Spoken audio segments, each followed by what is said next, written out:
why does it seem like our bodies wait for us to go on vacation to get sick? Yeah, unfortunately, it's documented to be true. Okay, so what can be done when you are about to travel? Is there anything that can be done to help fortify yourself to keep from getting sick?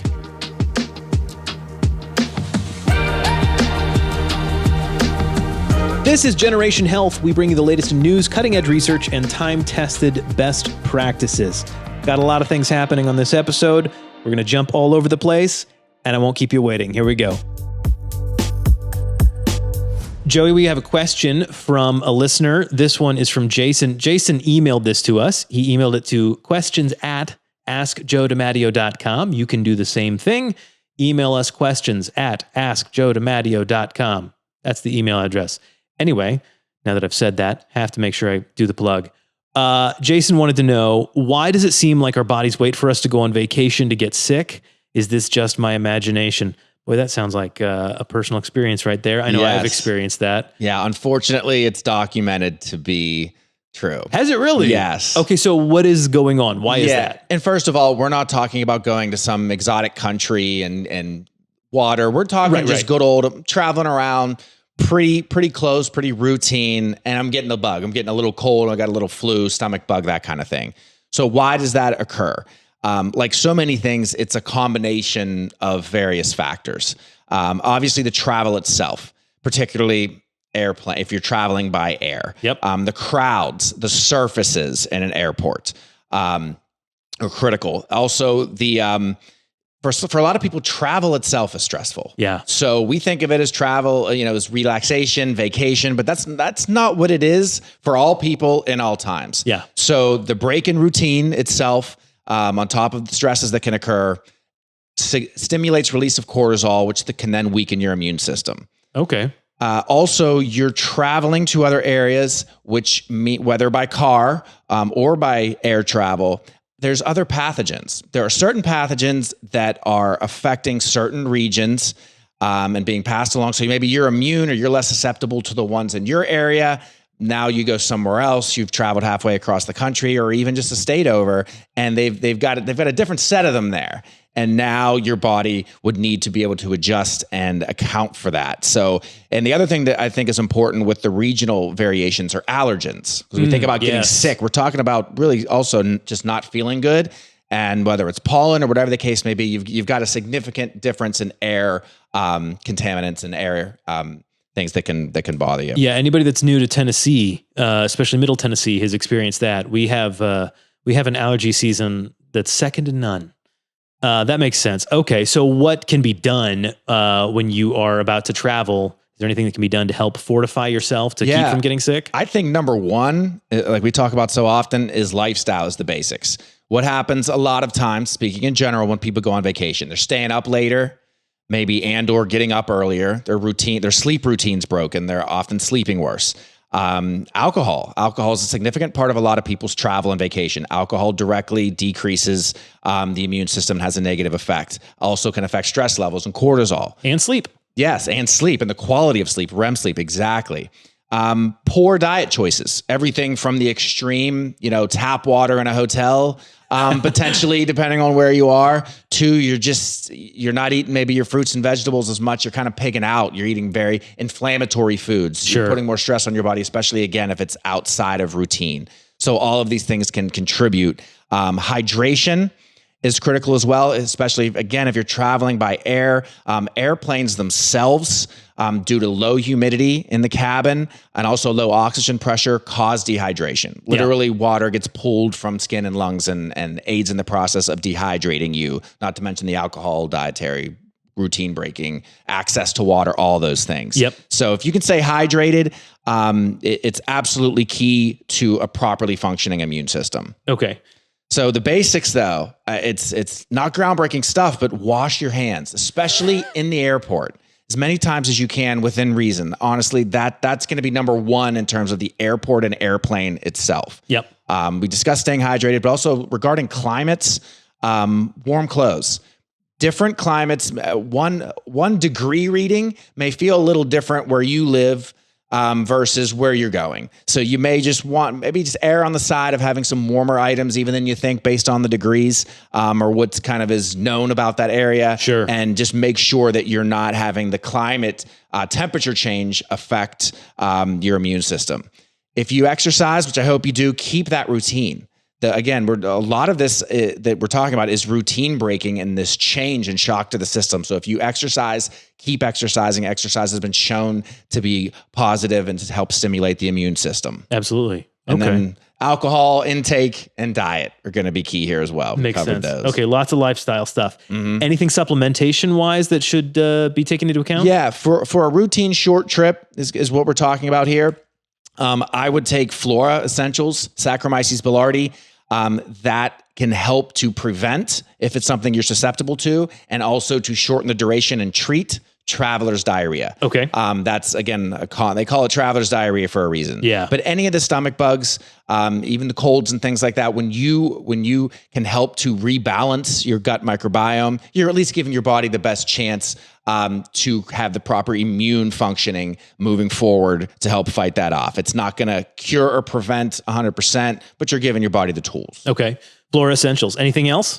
If you're going to a cold area, I would definitely recommend taking some vitamin C. I would. It's something that I would just add to my routine again, particularly if you're going from a warmer to a cold area where you know there's going to be exposed pathogens, you know your immune system is going to be in for a little bit of a shock. I think it's just a good thing, again, not to prevent, not to guarantee, but to help give your body the tools. So a good probiotic is also good, more of a broad speaking probiotic, but the Flora really is critical for the traveler's diarrhea component. Symptomology. But C and a broad probiotic. I love it. I love it. Very cool. Jason, I hope that helps. Good luck. Enjoy your travels and don't get sick. Joey, as we often do, I was hoping to get you to talk about what's in the bottle, but I understand it might have grown a little bit and be a little bit bigger of a topic than just the specifics of what's inside of one supplement. Yeah. What are we talking about? So today, along with the holiday season, kind of motivated by and influenced by the season that we're dealing with here, Thanksgiving, Christmas, we're going to talk about stress and how it relates to mental health, but more specifically depression and anxiety, and kind of just the interplay and again just the timing of everything. I thought this would work well. So yeah, meant to be started with what's in the bottle on a couple of our supplements maybe, and kind of went into these supplements all have supplements within them. Yeah, and be remiss not to touch on just even some psychological mental health kind of things in a broad sense that I kind of do myself. Okay. Obviously the holidays in particular, stressful time for a lot of different reasons. And I think why namely, I don't know. And I think because I have little kids, and we have a business and trying to still get a podcast going during this time, et cetera. It's like work and life doesn't stop. So these things get added. And then you also add in that it's a reminder of loss I know for myself and for a lot of people, of those that we've lost during this time. So what is meant to be joyous, hopefully is for you and is for me and us, but can be also bring a lot of feelings of, even if it's not depression, but a lot of sadness. Yeah. And then the anxiety, everything from, am I making the holiday special enough for my kids? Did I do this event? Is this gift right? Is this food going to be prepared the right way? Is there too much travel? All those things kind of layer in. And then I know for me being married, it's sometimes I'm handling them right, and my wife maybe is a little more stressed, or vice versa. Yeah. And the interplay of even how we kind of manage that. So I think first and foremost, listening to this podcast, it's more former pharmacist. I'm a pharmacist, nutritionist, not a psychologist or therapist. So I would have loved to sit here and give you like 3 techniques, this 15-minute program, this amazing deep breathing thing I found. Not that that's not eventually something we go into, sure, but it's not my wheelhouse. Right. And there are other accounts and professionals that are more suited to that. Yep. But just broadly speaking, from what I'm going to try to do here is 2 things. Number one, just broadly what works for me during the holidays. And this is not meant to be groundbreaking stuff, but for me, it's just a couple things that always helps center me, not just during this time, but just broadly speaking, when I'm dealing with my own mental health issues. And number 2, back in my wheelhouse, is from a supplement perspective, what can we do? We know there's certain drugs and we know those kind of things, but what can you do from a supplement standpoint? All right. So what works for you? What works for me? Number one, gratitude. So fundamental, and yes, I've lost family members, but I'm so blessed to have who I have in my life. Yes, I have little kids and there's so much joy there, but and the stress doesn't abate that comes with the holidays. They only get added to. But for me, whatever it is, and everybody's lives, well, I'm not married, or this just happened. I get all that. But whatever your perspective is, whatever lane of life you're in, for me, keeping gratitude as a focus in general, but namely during this season, as there are times where my stress level elevates, there are times where, yes, I get sad about some loss I've experienced. Gratitude is critical for me. Secondly, and it's along those lines, but it's perspective. I find myself intellectualizing a lot of the things that I'm thankful for. Yeah. Intellectualizing a lot of the things that I know are important. Yes, intellectually, I know the reason for the season. Intellectually, I know that I want my kids to have a great time during the holidays and be with their family. But then I kind of put those things, like I know them, they're so basic, and I put them in the back seat. And I'm more focused on the gift and the stressor and the travel and what food are we eating, and not, again, you have to deal with those things. Those things are important. Right. But I know for me, what helps me is to make sure I'm looking through the prism of gratitude and a proper perspective when dealing with those things, versus having those things be forefront to me and intellectualizing really all the core important stuff. Mm-hmm. So again, it's not meant to be groundbreaking in the sense of like, these are all things we know, and you may be intellectualizing what I'm saying right now. No, I get it. But like, that's for me, if I'm not framing everything that way, I start to have my own mental health issues. Yep. And it's the harder work too. It's easier just to have the quick reaction or the quick stressor feed into that, but it's a lot harder to say, here's the perspective I want to have. And I know these things, but how do I get them into my body? Exactly. And for me, and that's a great point, because I know for me, it is not just a day-by-day thing, not just a season-by-season thing. Depending on the day and depending on the issues, it's an hour-by-hour thing. It's a 20-minute by 20-minute thing where I'm constantly self-talking and sometimes doing a better job than other times with it. For sure, you can ask my wife that, but trying, that's the goal. That's what I try to frame the holidays around, and just mental health in general. Love it. So from a supplement standpoint, we're going to start with the foundational here, and it's CoEnzyme B Complete. Okay. So CoEnzyme B Complete is our B vitamin supplement. So the family of B vitamins, I think just broadly speaking, everybody knows there's a lot of benefit, but pertinent to this topic, they do have a critical role in handling stress and also maintaining energy levels. That's because related to brain and mental health, they are critical for neurotransmitter production. Okay. Those signals in our brain that are controlling so much of the way we feel, both from a mood standpoint and also largely from an energy standpoint as well. Okay. So stress itself depletes B vitamins and increases the demand and need in the body for them. Your body does not make these. Okay. Medications, even very commonly used ones, Tylenol, aspirin, ibuprofen, not to mention a poor diet and intake of them, because again, your body does not make these. All deplete B vitamins, SSRIs. So again, the vicious loop of a lot of these things. Yeah. I'm having mental health issues, and no, B vitamins are not going to solve every one of them by any means, but maybe you're not eating a great diet, you're taking an SSRI, and now you have no basic core innate ability to try to improve the situation from a B vitamin standpoint, at least when you're taking a medication like that. So again, a lot of times we see a vicious cycle with some of these things, especially when meds come into play. So CoEnzyme B itself, again, the whole complex of B vitamins. We hear a lot, my energy, I'm feeling a little down, I need B12. Everybody kind of wants not just a supplement a lot of times, but the quick fix, this one. Yeah. Oh, I read about B6. It helps with serotonin production. Oh, I read about folic acid and 5-MTHFR deficiencies and methylation, and all those things are true.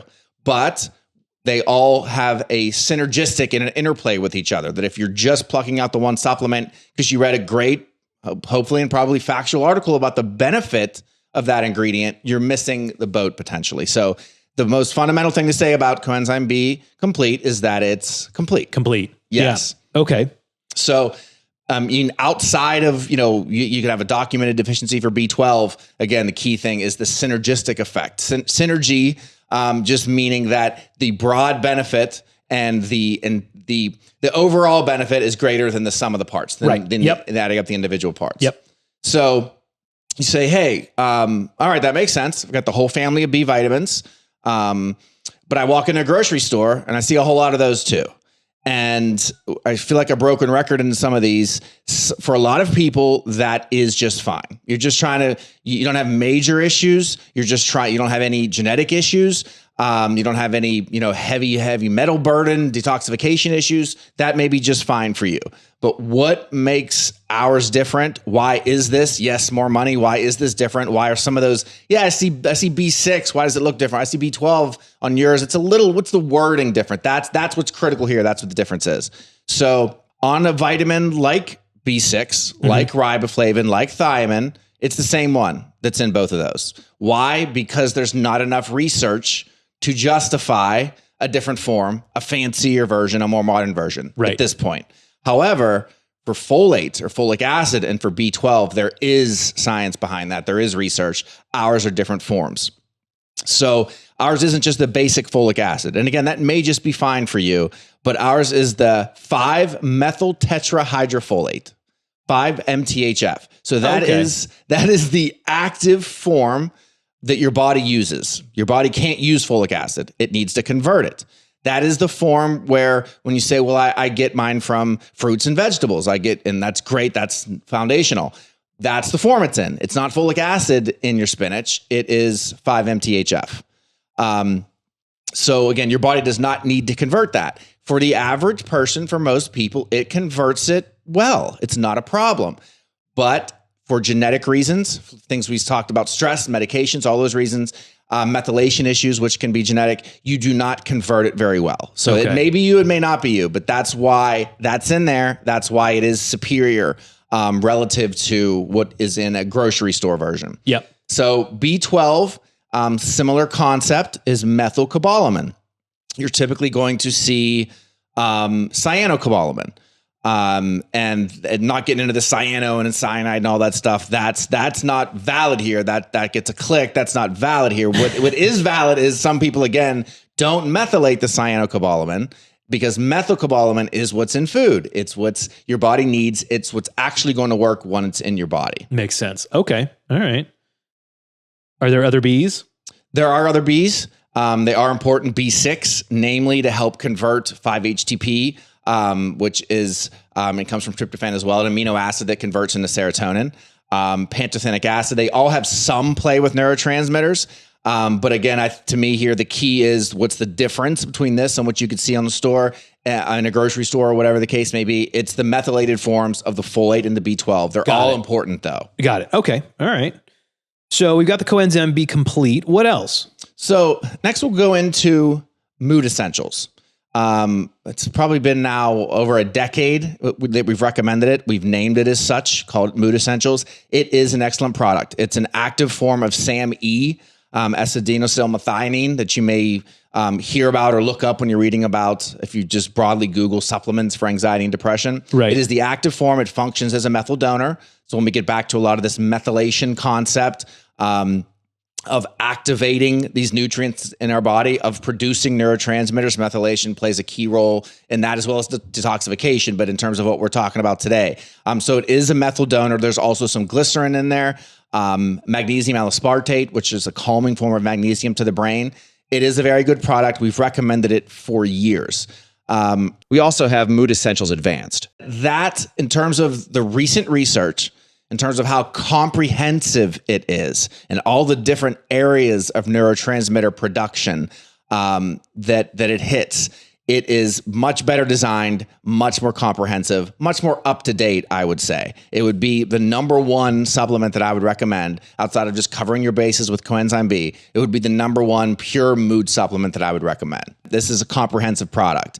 Not from a vitamin or mineral standpoint, like we discussed with the Bs, but from purely just a nutraceutical standpoint. Okay. So we'll start with L-theanine. Again, these ingredients themselves are not maybe so much groundbreaking in that sense. It's the levels of them. It's the combination of them in the proper doses that allow you to get the benefit of what maybe you read about in an article. Okay.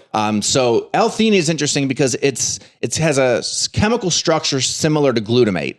So we're talking a lot about neurotransmitters. Glutamate is an excitatory neurotransmitter in our brain. It's kind of like the word saying there's excitatory, there's inhibitory.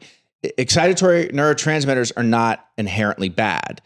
They can get out of balance. Sure. Some people who are drowsy all the time may have an imbalance the other way, but what we're typically seeing in just the way modern life is there can be a little bit of an imbalance, even in ADHD, things like that, of the excitatory neurotransmitter in the brain. And again, I just want to emphasize it's not bad and good, it's balance. Right. So L-theanine is similar in structure to glutamate. So in the brain, it can kind of occupy some of those same receptors as glutamate itself. So even if you got all this glutamate floating around in the brain, some of it is blocked by L-theanine because it can bind to the receptors, but it doesn't have the same activity once it's bound. Got it. So it helps to restore the functional balance in the brain. So if there's too much glutamate, the L-theanine helps to kind of slow things down just a little bit. Yes. So instead of all the glutamate being able to bind to glutamate receptors, some of the L-theanine is going to bind to it. There's just less glutamate. Even if it's still floating around in there, there's less that's able to activate a receptor and exhibit its effect. Cool. Okay. L-theanine also increases alpha waves. This is kind of a newer thing that a lot of people are discussing. But alpha waves, essentially, when those levels are increased, it increases production of serotonin and dopamine. So serotonin is kind of the mood elevating neurotransmitter. Dopamine a little more associated with mood elevation and reward. So it increases the production of both of those in the brain. And also just as generally studies have shown it's associated with a relaxed mind state. Cool. So you've also got GABA in there, and specifically Gaba, which is a naturally derived non-synthetic version of GABA. Studies have shown that this naturally derived version crosses the blood-brain barrier better and is better absorbed overall. So you're going to get a little more bang for your buck, milligram to milligram, in a Gaba versus synthetic supplemental GABA. Okay. So again, that is functioning as GABA itself, so which is an inhibitory neurotransmitter. So if you've got an imbalance, this is upping that inhibitory aspect. It also has L5-HTP. And a key thing about that is it's in 150 milligrams. That even surprised me a little bit. We see a lot of standalone L5-HTP supplements with 50 or 100. This has 150 per serving in it. So it is making clear to you that in the design of this, L5-HTP is a main driver for this as a mood supplement. So what 5-HTP is it's a direct precursor to serotonin. That's again, when you're talking about depression, especially, serotonin is the main player there. Along with the help of B6, it gets converted from L5-HTP in the brain to serotonin. Remember, serotonin is the neurotransmitter that the medications are working on, the SSRIs, the antidepressants, as we call them, the Prozacs, the Zolofts. Mm-hmm. They're obviously working in a much more intense way, but it's the same general neurotransmitter balance and increase that you're looking for that effect. Got it. Okay. Also has Mucuna pruriens. It's a legume. It's standardized to provide 10% on a milligram basis, a weight basis, of L-Dopa. So this is a little unique too. So that's the active form of dopamine. And dopamine is mood elevating. And again, associated, that neurotransmitter that's associated with a lot of the reward pathways in the brain. Right. So it's hitting a lot of different aspects here. Also has inositol. It's a former member of the B family. It's no longer in the B family because your body can produce a little bit of it. But this is key thing as well. There's 1,000 milligrams per serving.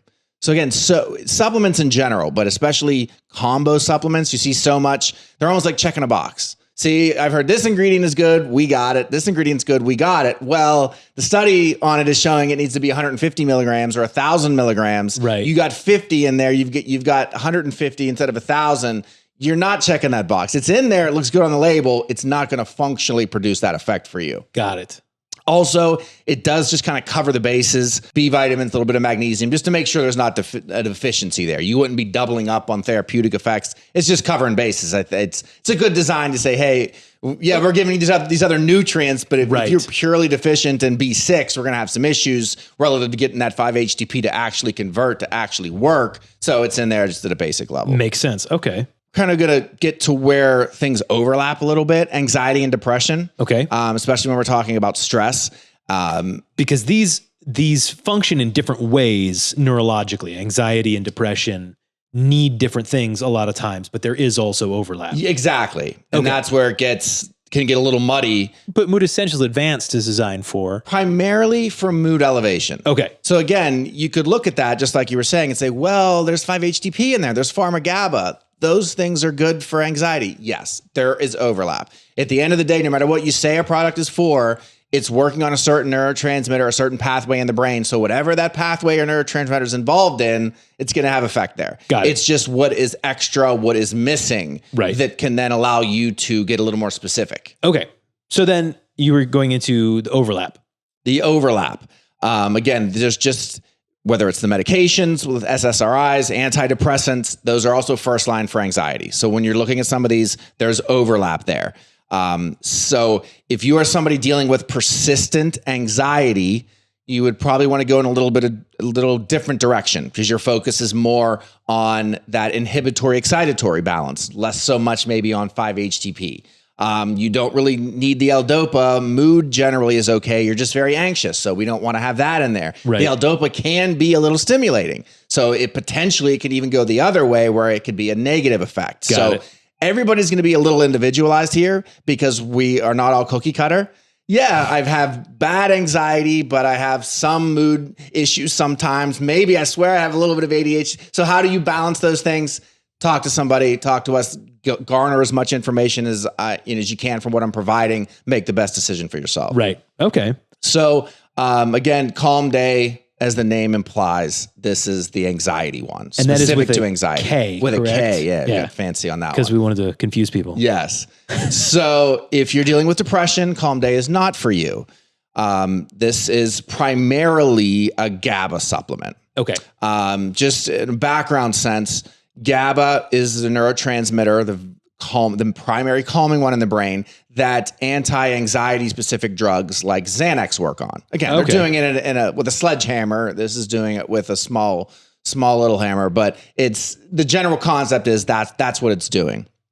The other thing that's unique about Kalm Day is that it can be used acutely. Okay. When you're talking about depression and mood swings, using things acutely is pretty tough. That needs to be more of a standard daily dose and then evaluated over time how it's working for you. Anxiety, again, with the overlap, there is some of that. If you have generalized anxiety, you've got some mild OCD, those are things you want to take daily. But what you can do with Kalm Day, because anxiety can come on in a little more waves, sometimes around the holidays or other things. Yep. You can use it acutely, just meaning that you can use it and then in 30 to 45 minutes, hopefully get some effect from it and then not take it for a couple of days, God willing, if you don't need it. Okay. So that is one unique thing of it. Kalm Day contains GABA.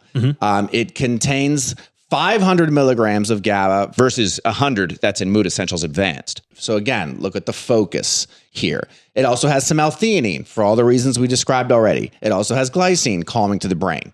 Overlap, yes. Missing some things on purpose. Increasing the important things related to anxiety, namely GABA. Got it. Let's do a quick review. We've got 3 primary products we've talked about. CoEnzyme B Complete, which is kind of a general, everybody needs Bs, and it helps with mood and anxiety and all those things, and stress management. We talked about Mood Essentials Advanced, but that's designed for mood primarily.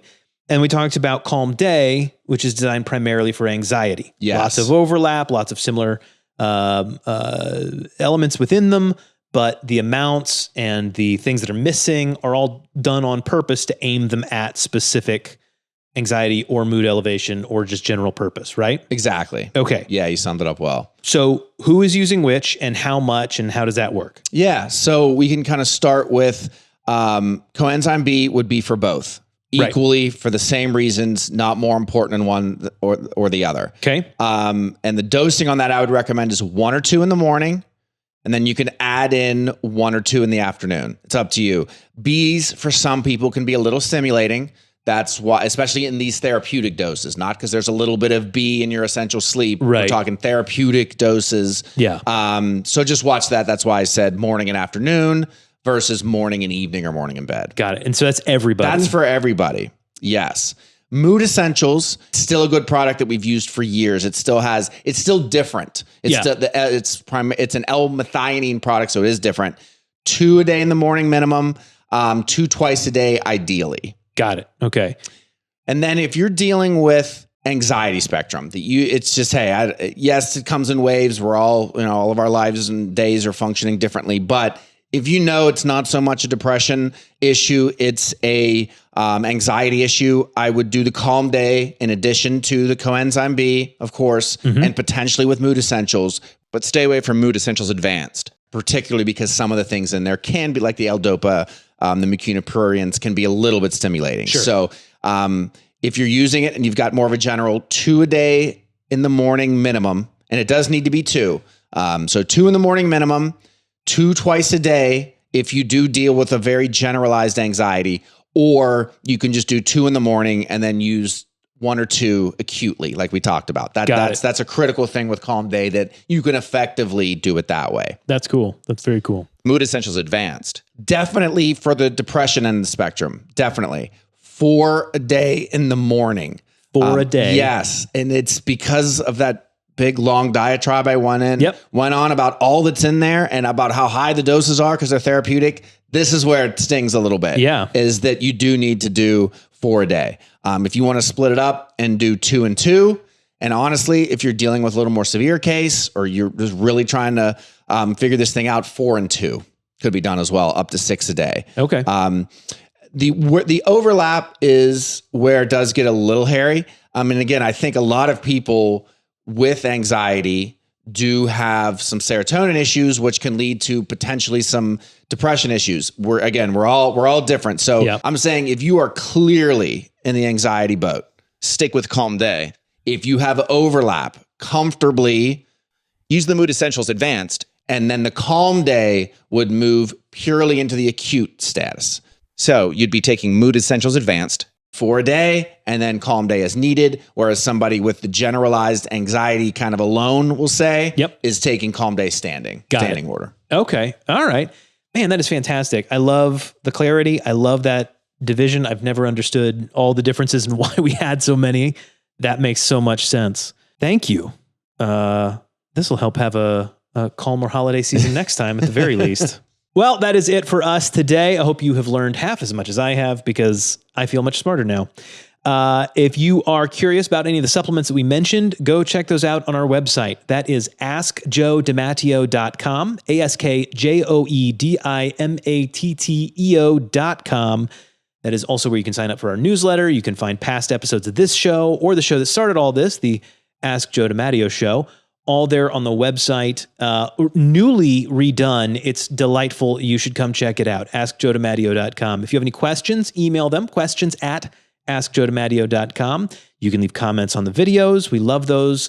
Thumbs up. Even better, share the show with somebody that you love. All of that is incredibly helpful for us and hopefully helpful for you guys as well. Thanks to everybody that makes this show happen.